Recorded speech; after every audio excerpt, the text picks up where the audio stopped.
Okay, I had to redo the patch notes video. Luckily, the patch got delayed, so this information will still be useful because there were some issues when I went through here because there was a discrepancy in some of the weapon names. This is the playlist that we're going to be getting for this current week. We got Resurgence, Duos, Trios, and Quads for Rebirth Island. Vanguard Royale is gone. We are going to have Vanguard Plunder. Maybe somebody's going to go for 300 kills in the plane because you won't have any lock-on weapons there. And then we got Battle Royale, the standard version, Solo, Duos, Trios, and Quads, and you can kind of see how the other modes kind of lay out there. Pretty straightforward.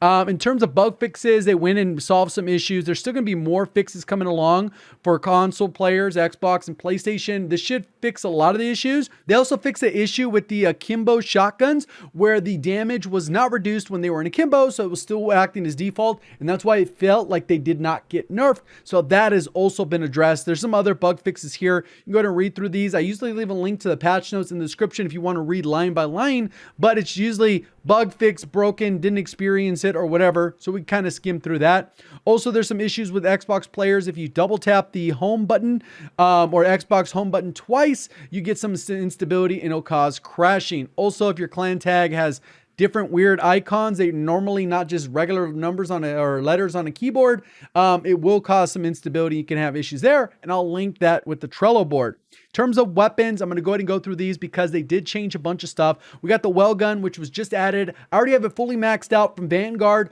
Obviously, you guys saw yesterday's video. I was able to unlock it early. And so were you if you just played your 15 matches or whatever. And then I was able to max level it with double XP tokens and then get all the camos, which are relatively easy since you're just copy and paste of the other SMG stuff, even though the camo challenges are not actually visible. And then the last three are just get kills, which is pretty straightforward. And then when it comes to this stuff, basically we got a bunch of different buffs and nerfs that use these different alpha name, hotel, or whatever the case is. We have visual recoil decrease for a lot of the weapons, and they're generalizing this very loosely. It just means the weapons won't shake as much. So for assault rifle alpha, this is the STG, visual recoil decreased. We also have assault rifle hotel, and this is the automaton, recoil decreased, recoil deviation decreased. So this one should kind of bring it somewhere between where it was did not move. So now it has a little bit more recoil. It'll be somewhere in the middle. So it's a little bit more balanced and not like overpowered or too easy to use like we saw at the launch of the integration. And then we also have the AS44. This one is probably the one I'm most interested in because they've gone and addressed the biggest issue, which is that initial recoil. And even if you had max attachments on that, you're still had some struggles with inconsistency. Now that should hopefully be solved, but we'll go ahead and see how that feels once the update goes live. NZ41 fixed some of the recoil issues there, as well as now it starts one bullet later before it gets all wonky. I don't think that one's going to be as big of a noticeable difference. Einhorn had a nerf, and then we also have the submachine gun Charlie, and this is the MP40.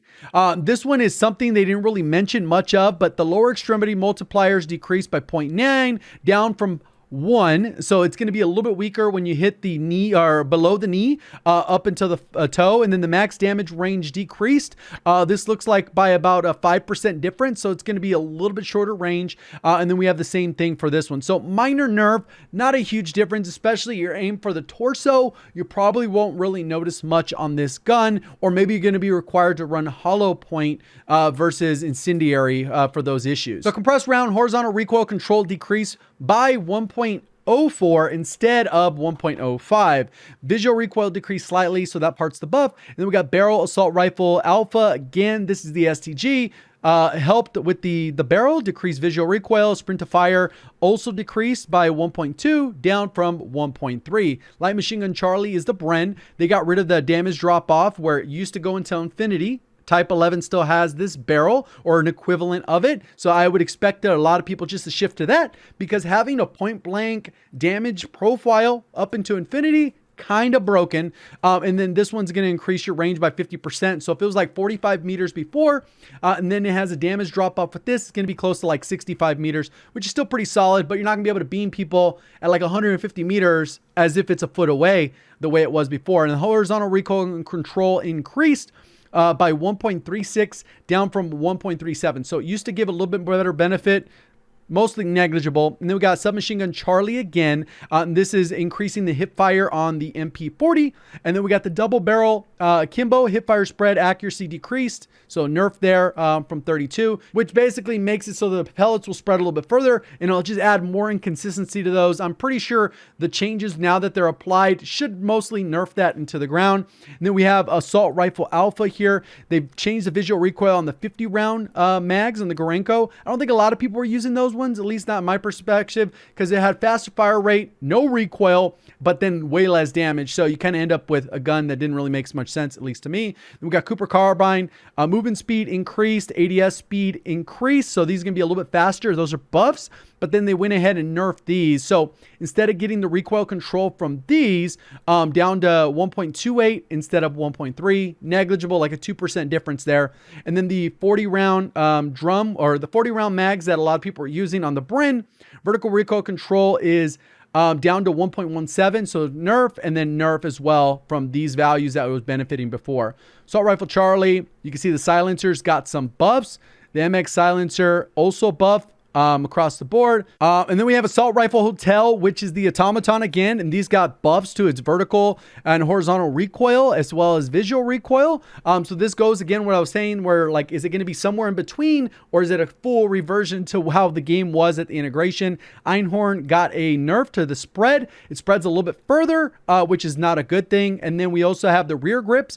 Assault Rifle Alpha STG gets buffs in both of these areas. And then we have Assault Rifle Hotel, and this one again is for the automaton. So another buff that when you stack all these together, this thing could be a laser beam. And then we also have the stock for, again, the STG, Cooper Carbine. So remove stock, horizontal recoil control decreased by 1.11 instead of the 1.3. Vertical, same thing. And then we got visual recoil decrease, which is, that's kind of what they're doing across the board. Remove stock for the Einhorn, hipfire increase by 6.4 instead of 7.6. So nerfs.